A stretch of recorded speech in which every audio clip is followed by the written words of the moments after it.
Hello twelfth class. आज मैं आपको ह्यूमन रिप्रोडक्शन चैप्टर से, जैसे कि मेल रिप्रोडक्टिव सिस्टम मैं ऑलरेडी एक्सप्लेन आप लोगों को कर चुकी हूँ। और मेल रिप्रोडक्शन सिस्टम में जो main function of male reproduction system है वो है फॉर्मेशन ऑफ स्पर्म।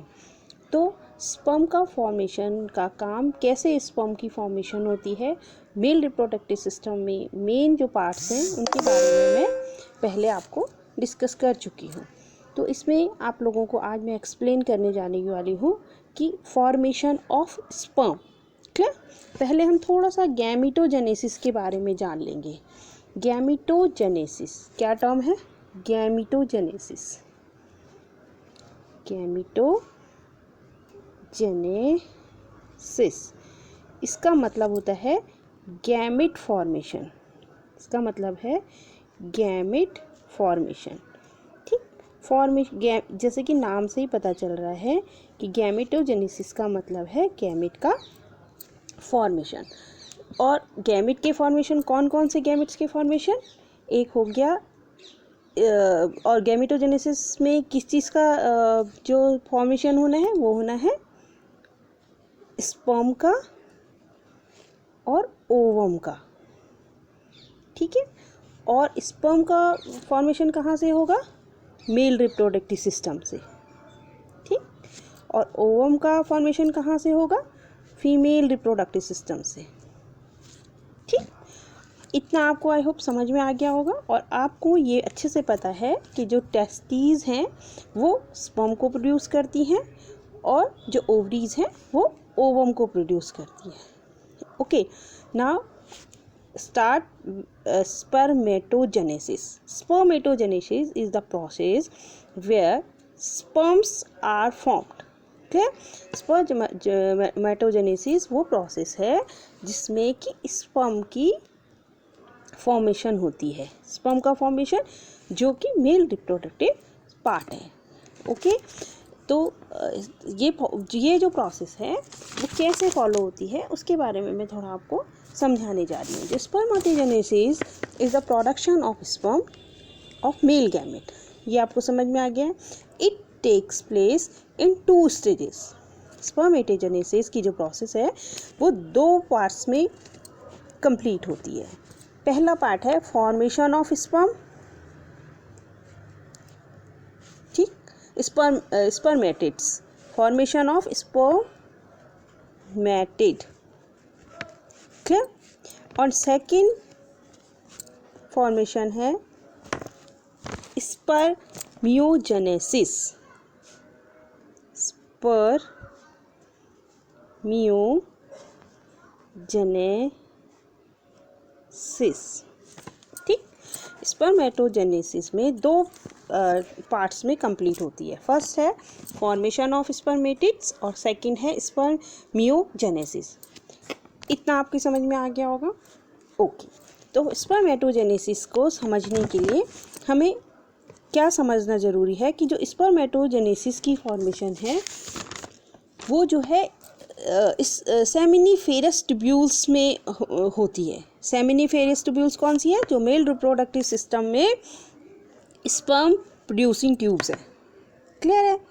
ये क्या करती हैं कि इनके अंदर एक डिवीजन स्टार्ट होता रहता है। ये एक तरह की जर्म सेल्स हैं जिनमें जो बार बार डिवाइड होती रहती हैं और बार बार डिवाइड करती रहती हैं, लेकिन इनसे बनने वाली जो नई सेल्स होती हैं उनमें ज़्यादा डिफरेंस नहीं होता है। ठीक है, उनमें ज़्यादा डिफरेंस नहीं होता है और उन सेल्स को स्पर्मेटोगोनियम कहते हैं। उन सेल्स को क्या कहते हैं? स्पर्मेटोगोनियम कहते हैं। ये जो स्पर्मेटोगोनियम सेल्स हैं ये इनकी जो क्रोमोसोम्स की नंबर होती है ये 46 होती है। क्लियर। जो मैंने अभी आपको एक्सप्लेन किया, स्पर्मेटोगोनियम होती हैं, इनकी जो सेल्स होती हैं ये इनके क्रोमोसोम्स की जो नंबर्स होती हैं वो 46 होती हैं। ठीक है। नाउ क्या होता है कि you can see the picture उसमें आप एक्सप्लेन कर सकते हैं। ये जो 2n करके लिखे गए हैं ये सेल्स हैं, ये 46 क्रोमोसोम्स के नंबर्स को शो कर रही हैं। क्लियर है? इसमें क्या होता है कि जो स्पर्मेटोगोनियम है इनमें आप लोगों को मैंने 11th में माइटोसिस और मियोसिस डिवीजन बहुत अच्छे से एक्सप्लेन किया हुआ, उस सबको दिमाग में रखते हुए आप आगे बढ़ते जाएंगे तो आपको इसीलिए क्लियर हो जाएगा। स्पर्मेटोगोनियम में माइटोसिस डिवीजन स्टार्ट हो जाता है। माइटोसिस डिवीजन होने के बाद सेम सेल्स बनने लगती हैं। इनसे बनने वाली जो सेल्स होती हैं ये क्या करती हैं, इनके बीच में ज़्यादा डिफरेंस हमको नहीं दिखाई देता है, ये एक जैसी ही लगभग दिखाई देती हैं इनमें कोई, लेकिन कुछ सेल्स ऐसी होती हैं जो जिनमें थोड़ा बहुत डिफरेंस दिखाई देने लगता है। ठीक है, इन्हें हम स्पर्मेटोगोनिया ही कहते हैं। और कुछ सेल्स ही ऐसी होती हैं जिनमें कि कुछ चेंजेस दिखाई देते हैं, उन सेल्स को हम प्राइमरी स्पर्मेटोसाइट्स कहते हैं। उन सेल्स को हम प्राइमरी स्पर्मेटोसाइट्स कहते हैं। क्लियर हो गया? स्पर्मेटोगोनिया में माइटोसिस डिवीजन होता है। माइटोसिस डिवीजन होने से ये इन सेल्स की जो डेवलपमेंट है वो बढ़ती चली जाती है, बहुत सारी स्पर्मेटोगोनिया बनती हैं। वो स्पर्मेटोगोनिया में ज़्यादा डिफरेंस नहीं होती है, लेकिन उनमें से कुछ सेल्स ऐसी होती है जो थोड़ा सा डिफरेंट होती हैं, जिन्हें हम प्राइमरी स्पर्मेटोसाइट्स कहते हैं, और इनमें नंबर ऑफ क्रोमोसोम 46 ही होते हैं। क्लियर हो गया? अब इसमें क्या होता है, जो प्राइमरी स्पर्मेटोसाइट्स है इनमें मियोसिस डिवीजन स्टार्ट हो जाता है। अब मियोसिस की प्रोसेस आपको 2 स्टेज में पहले बता चुके हैं, फर्स्ट एंड सेकंड। तो सबसे पहले इनमें मियोसिस फर्स्ट पोजीशन शुरू हो जाती है। मियोसिस की प्रोसेस आपको पता है कि क्रोमोसोम नंबर ऑफ क्रोमोसोम्स कैसे हो जाते हैं, जस्ट हाफ रह जाते हैं। और जब मियोसिस की प्रोसेस कंप्लीट हो जाती है तो क्या बनते हैं, सेकेंडरी स्पर्मेटोसाइट्स बनते हैं। सेकेंडरी स्पर्मेटोसाइट्स बनते हैं और नंबर ऑफ क्रोमोसोम क्या है, 46 के जस्ट हाफ हो जाते हैं। तो कितने हो जाते हैं, 23 हो जाते हैं। यहाँ पे ये हैप्लॉइड हो जाते हैं। क्लियर? मियोसिस के फर्स्ट के बाद जो सेकेंडरी स्पर्मेटोसाइट्स होते हैं, ये इंपॉर्टेंट भी है, आपके एग्जाम में पूछा जाता है। स्पर्मेटोसाइट्स, सेकेंडरी स्पर्मेटोसाइट्स की जो क्रोमोसोम की नंबर होती है वो जस्ट हाफ हो जाती है, और उसके बाद इन सेकेंडरी स्पर्मेटोसाइट्स में वापस मियोसिस सेकेंड शुरू हो जाता है। मियोसिस सेकेंड में क्या होते हैं, 4 तरह की स्पर्मेटिड्स बनते हैं। जैसे ही मियोसिस सेकेंड होते हैं उनमें 4 तरह के हैप्लॉइड स्पर्मेटिड्स बनते हैं। क्लियर है? और यहाँ पर सबसे इम्पॉर्टेंट जो प्रोसेस है वो यहीं पर से स्टार्ट हो जाती है, क्योंकि यहाँ से और यहाँ तक की जो प्रोसेस है ये, इसमें जो आपको स्ट्रक्चर एंड शेप दिखाई दे रहे हैं स्पर्मेटोगोनियम से स्पर्मेटिड्स तक, वो लगभग एक जैसे दिखाई दे रहे हैं। इनकी शेप और इनकी स्ट्रक्चर में ज़्यादा अंतर नहीं दिखाई देता है, लेकिन जैसे ही स्पर्मेटिड्स से स्पर्म बनती है, स्पर्म का जो शेप है वो एकदम से चेंज हो जाता है। स्पर्म का शेप देखा होगा आपने, ये इस तरह से दिख रहा होगा आपको एक टेल के साथ, ठीक? और इस तरह से ये स्पर्म्स को प्रोड्यूस करती है, ठीक? और ये फॉर्मेशन आपकी कैसे कंप्लीट होती है, ये आपकी मल्टीप्लिकेशन फेज़ में कंप्लीट होती है, ग्रोथ फेज़ में कंप्लीट होती है, और मैच्योरेशन फेज़ में कंप्लीट होती है। ठीक है, आई होप आपको ये सब समझ में आया होगा। अब हम आगे बढ़ते हैं। ठीक, मैच्योरेशन मैंने आपको बताया कि ये किस किस फेज़ में, स्पर्मेटोजेनेसिस की प्रोसेस मैंने आपको क्लियर की, और वो कितने फेज़ में कंप्लीट होती है वो आपको समझ में आया होगा। अब है जो ये प्रोसेस है मैंने आपको बताया, ये मल्टीप्लिकेशन फेज़ में कंप्लीट होती है, ये सेकंड इसकी ग्रोथ फेज़ होती है, थर्ड मैच्योरेशन फेज़ होती है, ठीक, और लास्ट आप इसको स्पर्मेटोजेनेसिस भी कह सकते हैं, और ये कंप्लीट फेज़ इसकी मैच्योरेशन फेज़ में जाकर के हो जाती है। मल्टीप्लिकेशन फेज़ कौन सी है? Spermatogonial cells repeated mitotic division और large number of diploid spermatogonial cells बनाती हैं, उसको मैच्योरेशन फेज़ कहते हैं। ठीक है, यानी कि आपके स्पर्मेटोगोनिया बनने तक की प्रोसेस को जो है मल्टीप्लिकेशन फेज़ कहते हैं, जिसमें कि स्पर्म्स मल्टीप्लाई हो रहे होते हैं। इस फेज़ को हम कहेंगे मल्टीप्लिकेशन फेज़। ठीक, आगे जो ग्रोथ फेज़ है उसमें हम क्या देखेंगे कि जो प्राइमरी स्पर्मेटोसाइट्स बनते हैं, प्राइमरी स्पर्मेटोसाइट्स बनते हैं उसको कहते हैं, जो प्राइमरी स्पर्मेटोसाइट्स बनते हैं इन्हें कहते हैं हम ग्रोथ फेज, क्लियर। और मैच्योरेशन फेज जो सेकेंडरी स्पर्मेटोसाइट से स्पर्म बनने की प्रोसेस होती है, ठीक है।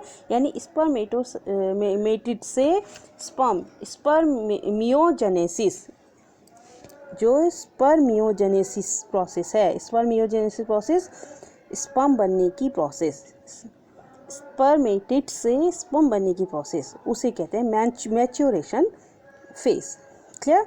तो ये आपको समझ में आया होगा, ये स्पर्मेटोजेनेसिस की प्रोसेस थी। इसमें आपने स्पर्म को तैयार कर लिया। Now we will come to structure of sperm.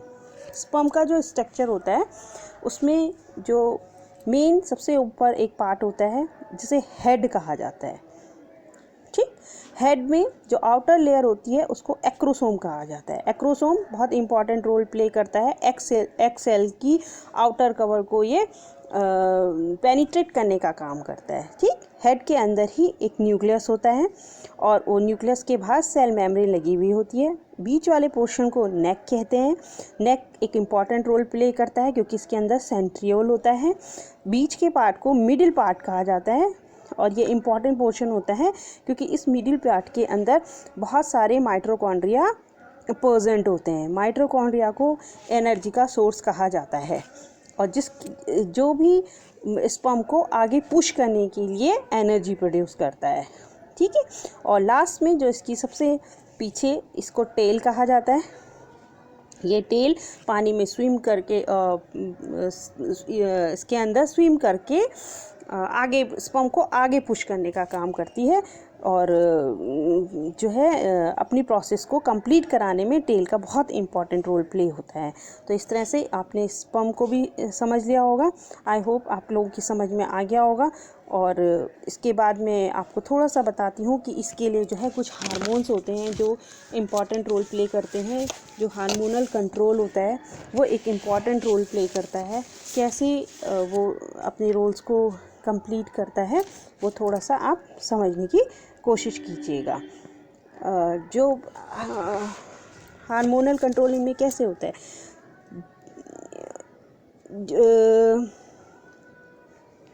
Gonadotrophin releasing hormone क्या होता है कि प्यूबर्टी, मैंने आज आपको पढ़ाया था, प्यूबर्टी कंडीशन में जब प्यूबर्टी टाइम होता है उस समय गोनाडोट्रोफिन रिलीजिंग हार्मोन, मतलब उसे आप GnRH करके लिख सकते हैं।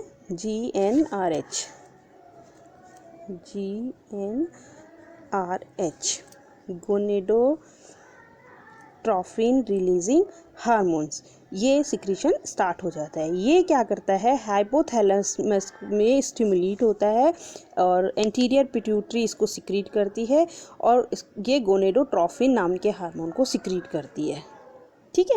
गोनेडोट्रोफिन हार्मोन को सिक्रीट करती है और वो गोनेडोट्रोफिक हार्मोन्स जो हैं 2 प्रकार के हो सकते हैं। गोनेडोट्रोफिक हार्मोन 2 तरह के हो सकते हैं। एक होता है LH और एक होता है FSH, ठीक है। ये हो गया LH एंड FSH।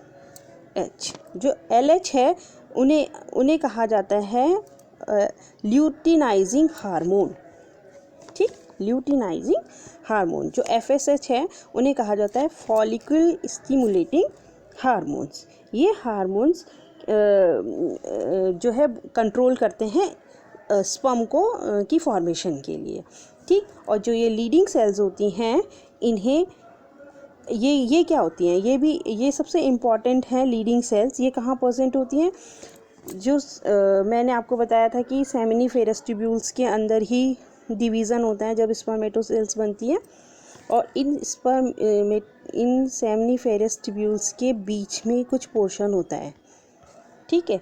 इस इंटरस्पेस के अंदर जो प्रोडक्ट सिक्रीट होता है उसे कहते हैं लीडिंग सेल, ठीक है। इन्हें इंटरस्टेरियल सेल्स भी कहा जाता है और इन्हीं को लीडिंग सेल्स भी कहा जाता है, जो कि क्या स्टिमुलेट करती हैं, एंड्रोजन को स्टिमुलेट करती हैं, जो कि एंड्रोजन को स्टिमुलेट करती है, ठीक है।